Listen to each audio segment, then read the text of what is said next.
Tehachapi time. Key Budge, Greg, Garrett, Mya Acosta. And this is the first time the three of us have got together for a podcast. That's exciting. It is. Yeah. With our growth, and we've got, with Ashley Whitmore and Corey Costello, we have 5 hosts for Tehachapi. For those that are going, hey, why do we have all the new voices and the shakeup and change? It's part of what we do in making sure that we put different people that can talk about different topics. And some of us, these topics kind of fall into our area of expertise, if you will, and we can expand the conversation. So that's why we're here today. Greg, we want to talk about our most recent city council meeting here in February. And council was very active, and some very cool and different things were brought to the council, and let's talk about those. Yeah, for sure, Key.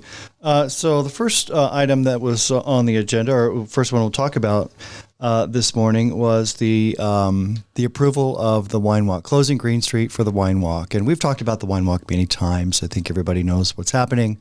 If you want more information, go to the Chamber of Commerce. Claire at the Chamber of Commerce. But we're happy to accommodate our partners over at the Chamber of Commerce and supporting all the small businesses in downtown.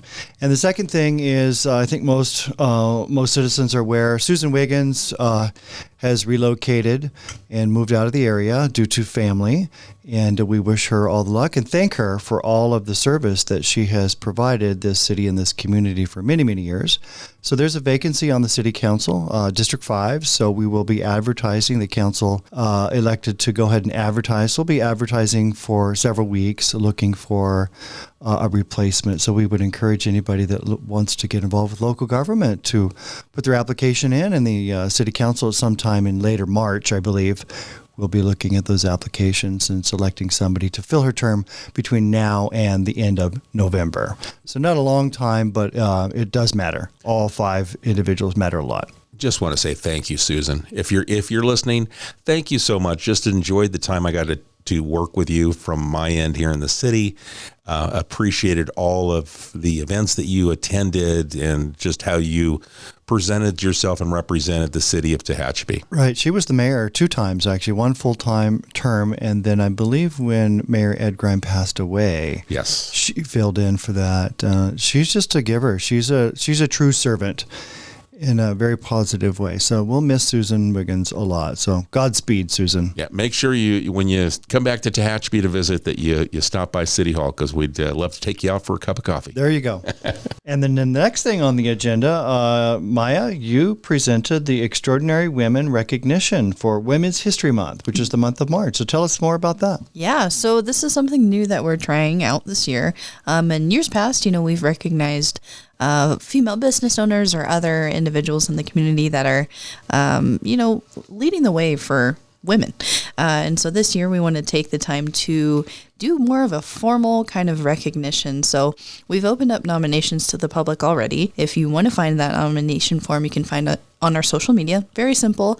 Just anybody in your life, friend, family member, coworker, whoever it may be, that you see is, going above and beyond in their daily life, just to, serve our community and serve their family, whatever it may be, feel free to nominate them. So as I said, the nominations are open now. They will be recognized at the March 4th City Council meeting, and we'll do some social media and podcast coverage of them and kind of their story as well. And the only real limitation here is that the nominees have to live, work, or volunteer within the Tehachapi city limits. But other than that, we hope to see people from all industries, all backgrounds, and everything. I know that Jeanette Power, Councilmember Power, was very excited about being asked to be on the selection team, I guess. Yes. Yeah.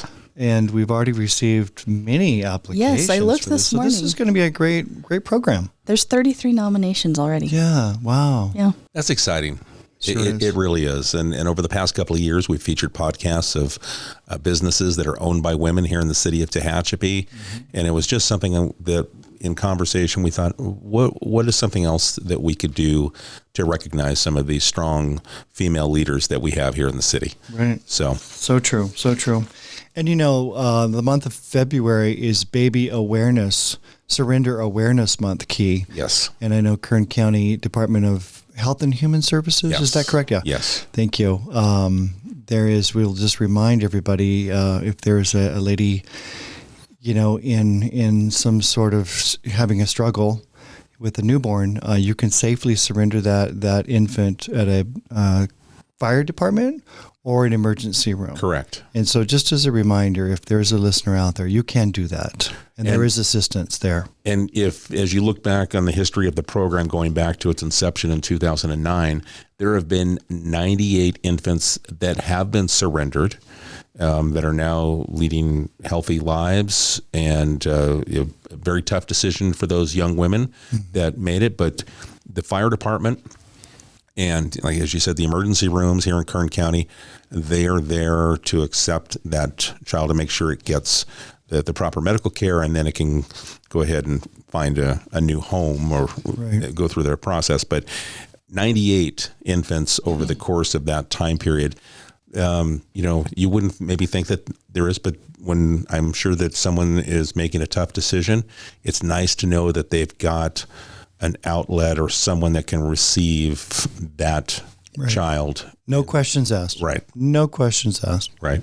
And then also on a really positive note, our public works, and I think we've created a couple of videos, social media, and we held an awards ceremony last night, a recognition, if you will. The mayor recognized, city council recognized our public works team for 1,000+ days of no lost time.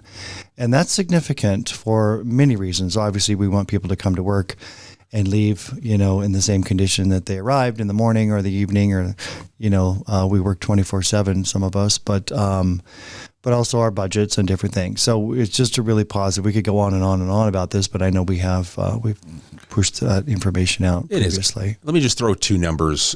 So this goes back to April of 2021 when the date started, and it continues even past we're in 1,010 days probably now. But it's 28 employees that are at Public Works that this umbrella is over, that are out there, the boots on the ground, those that are in the trenches. So it's significant. It means that we take safety and training seriously, led by Tyler Napier and Don Marsh, and it's impressive. It's super impressive. And then, we're doing a lot of public works maintenance. We've talked about all of our asphalt projects that we have in the queue, and lots of our resources going to our police department, and those are our number ones. But sometimes, it's important we're building the Valley Park. There was a grant that we received through the state of California, and then we have,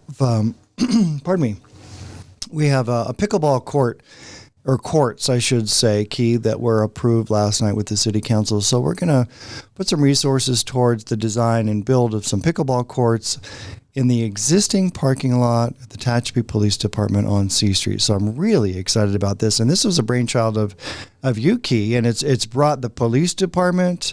You and Chief have been working on this, but humanizing the police department. And let's talk a little bit about that. Yeah, pickleball, fastest growing sport in America over the last 4 years. Millions and millions of Americans are playing, and it's a global sport now.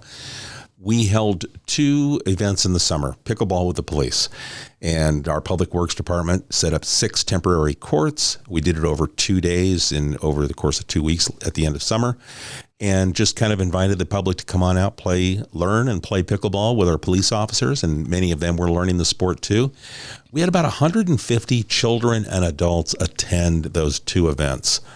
It was, I don't want to say it was overwhelming. I was very pleased to see the amount of people, but I was surprised to see how large the turnouts were. Mm-hmm. And people from the neighborhood brought their lawn chairs out to watch. Mm-hmm. It was just a great interaction with our police department. But in the conversations since we had these events, we kind of looked at that public space, that parking lot, and there was space there where there were parking area that was not being used on a regular basis. And we could put 4 courts in that area that was not being used. So actually, it's an asset that we kind of retuned for the benefit of the community, and it'll be open for the public to use. And it's a public pickleball court in a police department parking lot. What a unique scenario, and I'm super happy. I think it's just it's a match made in heaven. You want the public to be part of the police department. We talk a lot about, community policing. But, the public can't do it alone. The police department can't do it alone. And if we continue to mesh and grow together, then it's a win-win. Yeah, I think there's opportunity for youth activity leagues to be involved with law enforcement, with the Tehachapi Police Department, all kinds of opportunity. But the biggest is that there is an underserved part of the community which this sport speaks to 6-year-olds to 86-year-olds, and those seniors, super seniors, and adults can bring kids and grandkids out and enjoy something that's available to them 7 days a week during daylight hours. What is a super senior? When you're over the age of 65, I believe. 65. Or maybe it's 70. So you get a senior discount when you're 50 or 55. Do you get a super discount when you go to a restaurant? I don't know. But this is going to be free to play, and we'll make sure it's free for our seniors and our super seniors. I know that before I was 50, somebody offered me a senior discount, and I'm like, no way, are you kidding? But now that I'm well into my 50s, nobody's asked me, so I'm not sure what's happening there. But that's right. The AARP card. There you go. I guess I need to join that organization. But this speaks to all generations. I played with my grandson at 6. Absolutely. He loves it. It's great family time. And with what we're putting together, it allows the community to come out. So Mya, Greg, we expect to see you out there playing. During that pickleball with the police event, I picked up a paddle. My grandson was out there as well. And it was just a really good time. Maybe we can get Big Five or Walmart to help sponsor some events, maybe some paddles and balls and different things. Absolutely. So we'll see what happens there. So yeah, but we're all about the community. We're not stopping with pickleball. We also introduced our walking groups. And it was something that we had talked about in conversation in passing. I think it was Tyler Napier said, I'd love to see, walking groups in our community. And that's when I heard that, I said, well, we have the assets. I mean, Greg, if you look back over the years that you've been here, how many different walking paths, sidewalk improvement projects go on? It seems like every year we do something to enhance that part, those assets. That's right, Keith. So we, again, grant money that's specifically for certain things, right? Active transportation a lot of times. But years ago, we put together a bicycle master plan. If you don't have a plan in place, an adopted plan, then you can't apply for these grants. And so we adopted a master plan, and then we started applying for these grants. The city and the county have been working together. We have Freedom Trail, we have Centennial Corridor, we have Antelope Run, we have the path on the boulevard. So quite the network, plus striping. We have painted some city streets to accommodate the walking and bicycling. So we've created this network. More to come, of course. And lots of people use those paths. It's quite amazing. I see people jogging, walking, riding bikes. It's amazing. And a lot of people, the input we get is, thank you very much. It's now created a situation where we can safely walk rather than, street side, if you will. And I think, Mya, this kind of fits into recreation that you enjoy. You're a hiker. Yes. But getting to, now that you're a part of the city fabric and you get to now kind of take something you enjoy and be a part of here with these walking groups. Yeah, it's great. And I live downtown, so I get to do some of my individual walking, right? Around the streets of downtown, checking out all the businesses that we have to offer, restaurants, everything. But now to do that on a group level where you're not only exposing community members to what maybe they haven't seen before, but also meeting your neighbor and getting to talk with city officials and police officials. And it'll just be a really great resource to not only get out, get some fresh air, get some exercise, but to have those casual conversations about what's going on in the city of Tehachapi with your local leaders. I think, I compare it to coffee with the mayor, right. Mya. Years ago, not so many years ago, but we had this concept. Let's have coffee with the mayor. You hear coffee with the cop a lot, right? Well, let's do coffee with the mayor once a month. And that's been a home run. It has been. Grand slam, actually. And, the citizens, not just city, but people from all over attend the coffee with the mayor and talk about all kinds of things. Sometimes they have comments, complaints, suggestions, positive things. It's across the board, and I feel like that this walking tour groups, if you will be similar, but maybe catering to a different audience. Yeah. Right? Yeah. And it's an opportunity. And part of our research is that we saw with walking groups, physical health, mental health, social connections, connecting to nature, and giving you a sense of purpose and making you active. Mm-hmm. Those were some of the benefits that we saw from research looking into walking groups. We're going to kick this off the first week of spring. We thought that was kind of a nice way to do it, weather permitting, because Tehachapi Springs can be chilly and windy, you never know. Sometimes. Right. But we're going to do this on Thursdays at 11 a.m. We're going to start the first one at Centennial Plaza. So that'll be our start and end point. We'll go out for about a 2-mile walk, take you past the downtown businesses. The businesses will be open. So if you do get a little sidetracked, you see something, a little window shopping, you want to further that, you can. And then we'll stop. I think we're going to go to Kelsey's first. Afterwards, we're done. We'll have our lunch there. People can join us if they want to. They can pay for their own meal. But if they want to continue the conversation and talk to city staff or council members if they're able to make it, it's just another opportunity to connect and also offer something that maybe motivates people to get outside and to walk downtown and to show you some things. So I'm excited about it. I hope the community comes and turns out. Yeah, me too. It's a great opportunity. Yet another opportunity. If you have any suggestions about more opportunities for networking or getting information to the city, please let us know. Yeah. We want to help. And then the last thing I have on my list is our finance department was honored with 2 budget awards recently. One from the California Society of Municipal Finance Officers, and the other was from the Government Finance Officers Association. One is state, one is national. Honored to receive both of them. But as far as the state award is concerned, we received a score of 100 out of 100, which is unprecedented. And, we use our budgets for lots of things, but, it's a policy document, it's a financial plan, it's an operations guide, and it's a communications device. It is our playbook that we use to, manage our resources that we have here at the city, and couldn't be more honored to receive this award. Hamed Jones and his finance team do a superb job. All the employees of the city of Tehachapi. So thank you to everybody that's involved with this. But that's a big deal. Those are big deals because the document is transparent. It's about who we are, the money coming in, the money going out, and everything in between. So very, very honored to receive these awards. And this is the 5th year in a row that the GFOA award has been bestowed to our finance department, and the 3rd year in a row for the California organization, right? With this being the highest score they've ever achieved. So it's impressive. And that team just works tirelessly. Yeah, to get 100 out of 100, the A+ is literally unprecedented. And if you want that in an area, you want to make sure your finances are in order. That's correct. And we're as transparent as possible.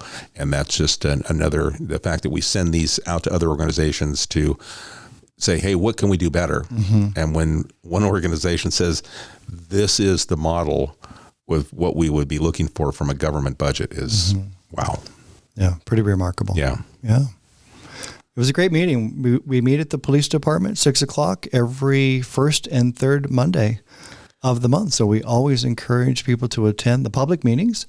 And then, of course, call me, email me, let me know. And then the next meeting will be on the 20th, a Tuesday, due to President's Day. Good reminder. So that 3rd week in February, because it's a holiday, we do it the Tuesday following. There you go. Good reminder. Okay. Yeah. All right. Maya, anything that we missed? No, I don't think so. I do think, if you're questioning going to a city council meeting, you have to try it out. We've been doing some new things involving, videos and whatnot at the meetings too, to kind of enhance what we're talking about. So, check it out. Yeah. And all of our social media platforms, we've got plenty of them. Yes. Absolutely. And as soon as we get done, we hit stop on the record. You guys are going to go out and record a video also highlighting. And I think part of what we try to do is we've sent out press releases based on information we're talking. So we'll get newspaper and TV coverage to reach that part of the community. We do the podcast to reach another segment of our community. You'll be doing the videos that will be highlighted on our Instagram, YouTube, and Facebook, Nextdoor, TikTok accounts to reach even more of the audience, because we want as many members that live here in the city of Tehachapi to understand what we're doing on a daily basis. Yep. Excellent. All right, folks, if you've got a question based on any of our discussion today, feel free to send it to media@tehachapicityhall.com. We appreciate the time you spend with us. Greg, Maya, thank you. Appreciate the time. Thank you. Thanks. All right, folks, we'll catch you again soon right here on Tehachapod. And this train still rolling by, doesn't stop but sees a world that is shattered, changed, and then brought back to life. This is Tehachapi. This is Tehachapi. This is Tehachapi. This is Tehachapi. This is Tehachapi.